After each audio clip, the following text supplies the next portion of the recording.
आदाब, नमस्कार, सत श्री अकाल। कैसे हैं आप सभी लोग? उम्मीद है आप सब अच्छे होंगे, अपना और अपनों का ख्याल भी रख रहे होंगे। रात के बज चुके हैं 8 और कहानी का जो सिलसिला है वो जारी है। आज जो कहानी मैं आपके सामने लेकर आई हूँ, ये कहानी बहुत ही अजीब कहानी है। यूं तो हमारे देश में बहुत टाइम तक ठगी का कारोबार चला है, लेकिन आज भी कुछ ऐसी ठगी यानी कि ये कहिए कि साइबर क्राइम हमारे यहाँ इतने बढ़ रहे हैं और लोग उसमें फंसते भी हैं। न जाने ऐसी कितनी ही कहानियां हैं जो हमारे सामने आती हैं, लेकिन हम फिर भी उनसे कोई शिक्षा नहीं लेते और किसी न किसी रूप में हम फंसते ही चले जाते हैं। ऐसी एक कहानी आज निकलकर सामने आई है बिहार से। बिहार का एक छोटा सा जगह पड़ती है बिहार में, नवादा, और वहीं पर एक मुन्ना नाम का लड़का रहता है।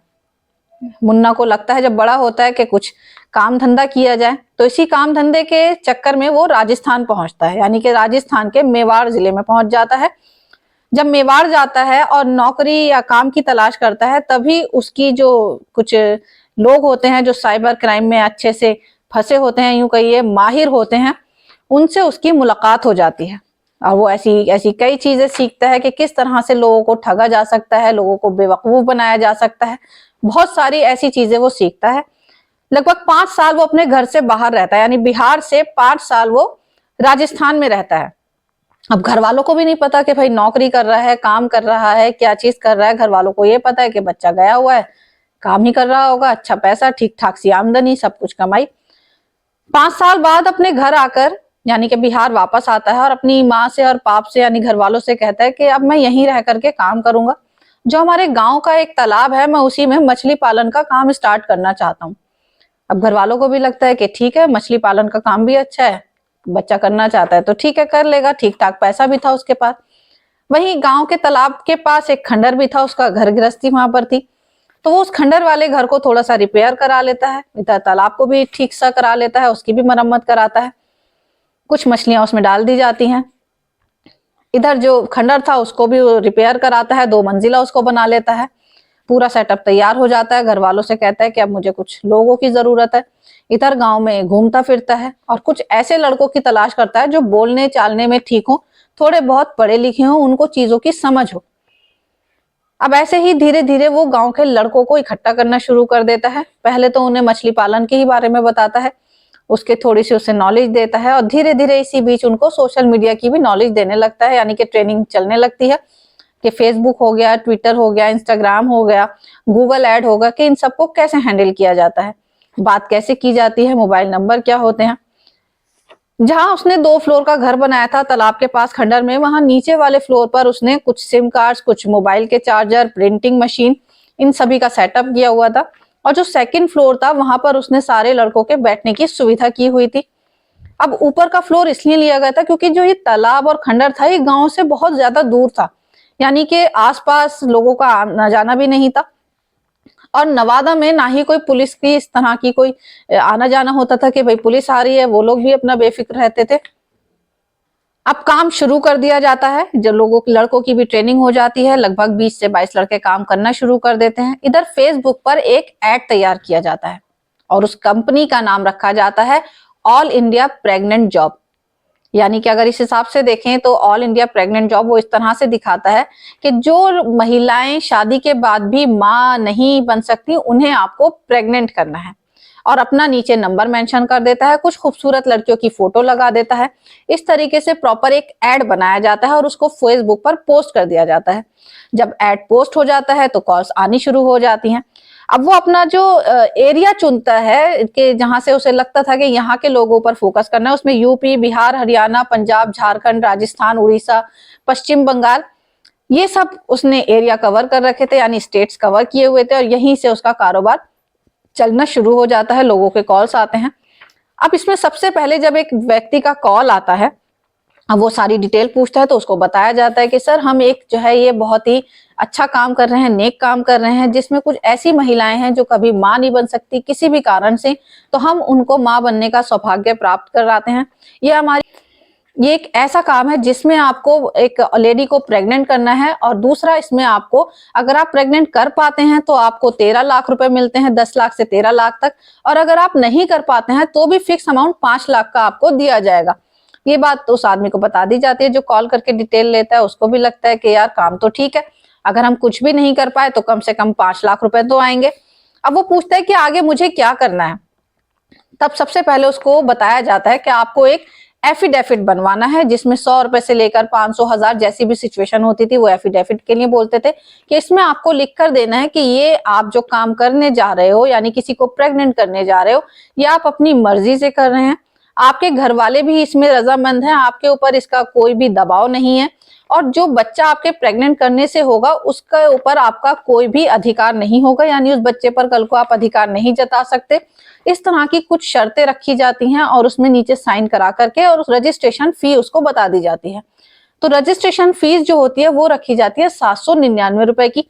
अब बंदे को लगता है कि भाई इतना एक पूरा डिटेल बंदा बता रहा है और इतनी शर्तें रख रहा है कि घर वालों की भी सहमति होनी चाहिए, आप अपनी मर्जी से कर रहे हो और बच्चे पर कोई अधिकार भी नहीं होगा प्रेग्नेंट करने के बाद में, उस आदमी को भी सब कुछ जेन्युइन लगता है। तो 799 रुपए वो अकाउंट में डाल देता है। अब अकाउंट में डालने के बाद वो आगे की प्रक्रिया पूछता है कि आगे मुझे किस तरह से और आगे काम करना है। तो वो कहता है कि ठीक है, अभी आप थोड़ा वेट करो, हमारे सर आपको कॉल करेंगे और वो बताएंगे कि आपको कहाँ पर किस तरीके से जाना है। और उससे ये पूछ लिया जाता है कि क्या तुम्हारे एरिया में कोई 3 स्टार 4 स्टार होटल है, क्योंकि आपको वहीं पर जाकर उस महिला से मीटिंग करनी है, उसको प्रेग्नेंट करना है, और जो होटल का खर्चा होगा वो सारा कंपनी देगी, यानी आपका रहना खाना सब कुछ फ्री होगा, आपको सिर्फ जाना है और महिला से मीटिंग करनी है। अब आदमी भी खुश हो जाता है कि ठीक है भाई, एक तो पैसा मिल रहा है, ऊपर से अच्छी जो है खूबसूरत लड़कियों की बात हो रही है। वो इंतजार करता है। अब उनके जो वहां पर बैठे सर होते हैं, जिनके फर्जी नाम होते हैं, संदीप सर कह लीजिए या कुछ भी ऐसा नाम वो रख लिया करते थे, अब उनका सर का कॉल जाता है उस व्यक्ति के पास और वो बताते हैं कि सर आपकी ऐसे रजिस्ट्रेशन हो गया है, अब आपको अपना एक सीमेंट टेस्ट कराना है। यानी कि सीमेंट टेस्ट ये होता था कि उस बंदे को इस टेस्ट के थ्रू फंसाया जाता था, कोई टेस्ट होता ही नहीं था, और उसको कहा जाता था कि ये टेस्ट इसलिए है कि आप प्रेग्नेंट करने के लायक भी हैं या नहीं, यानी कि आप अगर हम कल को आपको बुलाते हैं तो आप पहले ही जांच कर लें कि आप प्रेग्नेंट कर पाएंगे या नहीं कर पाएंगे, और अगर आप नहीं कर पाते हैं, टेस्ट में फेल हो जाते हैं, तो 5 लाख तो आपको मिल ही रहे हैं।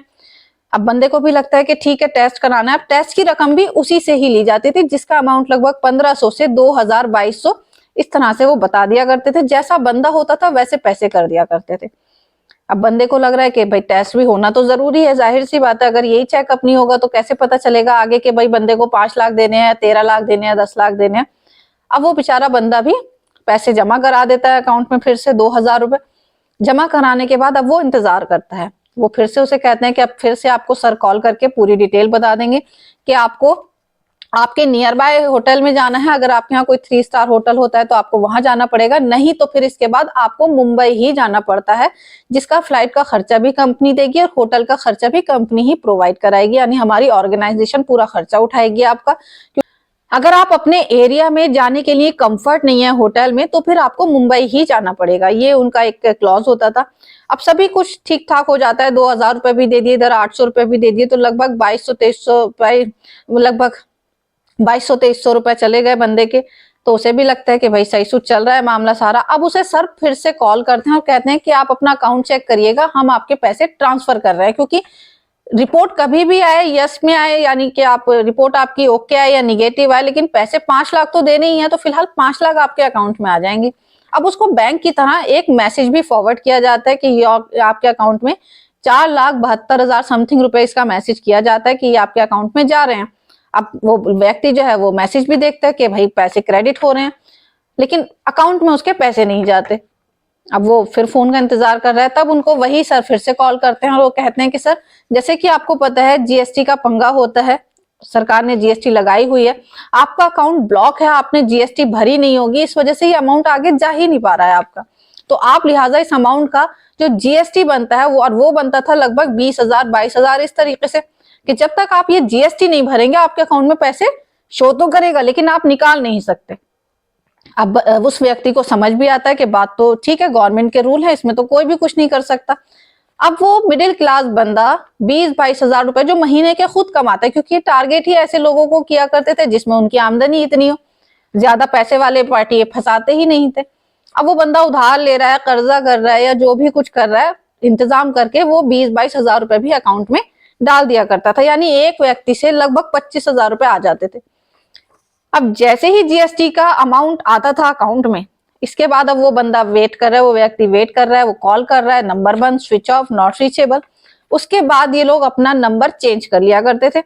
अब वो व्यक्ति परेशान, पुलिस के पास जा नहीं सकता, पुलिस भी हंसेगी कि भाई कैसे चक्कर में आ गए, एक औरतों की फोटो देख करके, एक ऐसे काम के जिसमें प्रेग्नेंट करने की जॉब है। एक हंसी भी आती है और दुख भी होता है। पुलिस के पास जा नहीं सकता, घर में बता नहीं सकता, वरना बीवी के बातें सुनने को मिलेंगी कि तुम मेरे होते हुए किसी और महिला के साथ संबंध बनाने को तैयार हो।